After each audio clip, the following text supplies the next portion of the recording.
নমস্কার বন্ধুরা, সবাই কেমন আছেন? আজকে চলে এসেছি আর একটা নতুন রেসিপি। এখানে দেখতে পাচ্ছেন এগ রোল, তবে বেলার ঝামেলা ছাড়া কিভাবে এগ রোল তৈরি করতে হয় দেখাবো। তো এখানে আমি কিছু উপকরণ নিয়ে নিচ্ছি। প্রথমেই নিয়ে নিচ্ছি 1 কাপ মতো বেসন, তার সাথে দিয়ে দিলাম 1 কাপ আটা আর হাফ কাপের মতো ময়দা। অবশ্যই নুন দিয়ে দিলাম একটু, দিয়ে শুকনো উপকরণটা ভালো করে মিশিয়ে নিলাম। তাহলে কি দিলাম? বেসন, আটা, ময়দা, 3টে উপকরণ 1 কাপ করে দিয়ে দিলাম। এবার পরিমাণ মতো জল দিয়ে একটা পাতলা ডো বানাবো, পাতলা ব্যাটার বানাবো, ডো নয়। তো খুব ভালো করে জলটা একেবারে অনেকটা দিয়ে দিচ্ছি না, অল্প অল্প করে জল দিয়ে বানাতে হবে এই ব্যাটারটা। এই যে দেখুন, অনেক সময় নিয়ে খুব ভালোভাবে মেশাতে হবে যাতে এর মধ্যে কোনো দানা দানা না থাকে। এই যে দেখুন, অনেকটা এই ধরনের হবে ব্যাটারটা। আরেকটা জিনিস তো ভুলেই গেছি, ক্রিসপির জন্য বেশ কিছুটা সুজি দিয়ে দিলাম। ওই যে ধরুন হাফ কাপের মতো সুজি, তো সুজিটা দিয়ে খুব ভালো করে এটা মিশিয়ে নিলাম। নিয়ে এই যে দেখুন এই ধরনের হয়েছে। তো এটা এখন ঢাকা দিয়ে মোটামুটি সুজি সমস্ত উপকরণগুলো ভালো করে একটু ফেটিয়ে নিয়ে বেশ কিছুক্ষণের জন্য রেখে দেবো, 10 থেকে 15 মিনিট। ততক্ষণে অন্য কিছু উপকরণ কুচিয়ে নিলাম, যেমন এখানে দেখুন শসা আর পেঁয়াজ। আমরা জানি এগ রোলে এই উপকরণগুলো লাগে। তো এর মধ্যে একটা লেবুর রস চিপে ভালো করে দিয়ে দিয়েছি। তো ভিডিওটা অনেক বড় হয়ে যাবে বলে আমি ডিটেলসে আর দেখাইনি। শসা পেঁয়াজ কাটা এগুলো তো আমরা সবাই জানি, তো সেগুলো না দেখিয়ে এইভাবে একটা প্লেটের মধ্যে কেটে আমি একটু লেবুর রস দিয়ে দিলাম। হ্যাঁ, দানাগুলো অবশ্যই ফেলে দেবেন। আর বেশ কিছুটা টমেটো কেচাপ ওই শসা আর পেঁয়াজের উপর দিয়ে দিলাম। তবে এই টমেটো কেচাপটা এখানে ছিল ম্যাগির এই হট অ্যান্ড শাওয়ার টমেটো কেচাপটা, যেটা একটু ঝাল ঝালও বটে, সেই জন্য আর আমি এখানে চিলি সসের ব্যবহার করিনি। তো এই টমেটো কেচাপটাতেই হয়ে যাচ্ছে।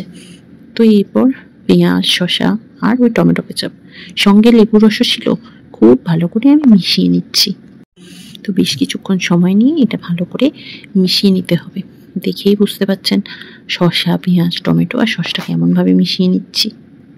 এদিকে সমস্তটা খুব ভালোভাবে যখন মেশানো হয়ে যাবে, ওটা সাইডে রেখে এদিকে একটা নিয়েছিলাম তাওয়া, তার উপরে দিয়ে দিলাম বেশ কিছুটা রিফাইন অয়েল।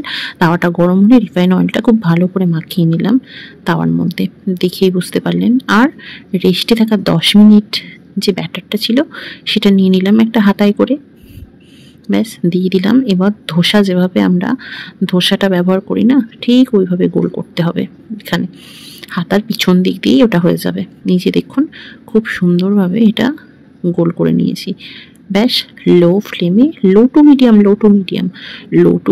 ফ্লেমে কোনো বেলাবেলির ঝামেলা ছাড়াই গোল গোল রুটি বানিয়ে নিচ্ছি। হ্যাঁ, অনেকে এটাকে গোলা রুটিও বলে থাকে। যাই হোক, এই গোল গোল রুটিটাকে একটু মচমচে আর ক্রিস্পি করে ভেজে নিলেই হবে। তো সুজিটা দিয়েছিলাম কেন? বেশ মুচমুচে খেতে হবে বলে। তো এটা যতক্ষণে হচ্ছে, তো সাইডে একটা পাত্রে একটা ডিম, তার মধ্যে গোলমরিচ আর সামান্য একটু লবণ দিয়ে ফেটিয়ে নিয়েছিলাম। আপনারা চাইলে এখানে কাঁচা লঙ্কা কুচিও ব্যবহার করতে পারেন, তবে এখানে আমি কাঁচা লঙ্কার কোনো ব্যবহারই করিনি, যেহেতু বাচ্চারা বাড়িতে ছিল ওই জন্য আর কাঁচা লঙ্কার ব্যবহার করিনি। এদিকে ডিমটা রেডি করতে করতে এই রুটিটা তো ভাজা হয়ে গিয়েছিল। তো রুটিটা তুলে নিয়ে ওই যে গোলমরিচ আর নুন দেওয়া ডিমটা আমি কড়াইয়ের মধ্যে ঢেলে দিয়ে তার উপর দিয়ে দিলাম এইভাবে রুটিটা চাপা। তারপর আর কি, ঠিক সময়ে দেখবেন রুটিটা কি সুন্দরভাবে ভাজা হয়ে গেছে।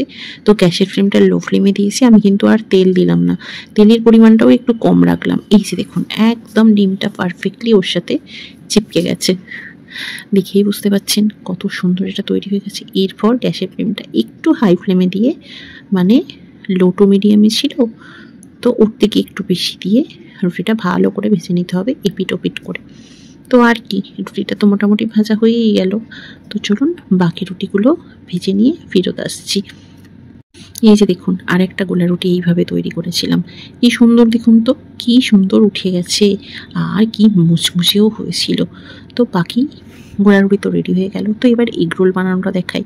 ওদিকে মিক্সড করে রাখা শসা, পেঁয়াজ, লেবুর রস আর কিছুটা টমেটো কেচাপ দেওয়া এটা ওই ডিমের মধ্যে উপরে দিয়ে দিলাম।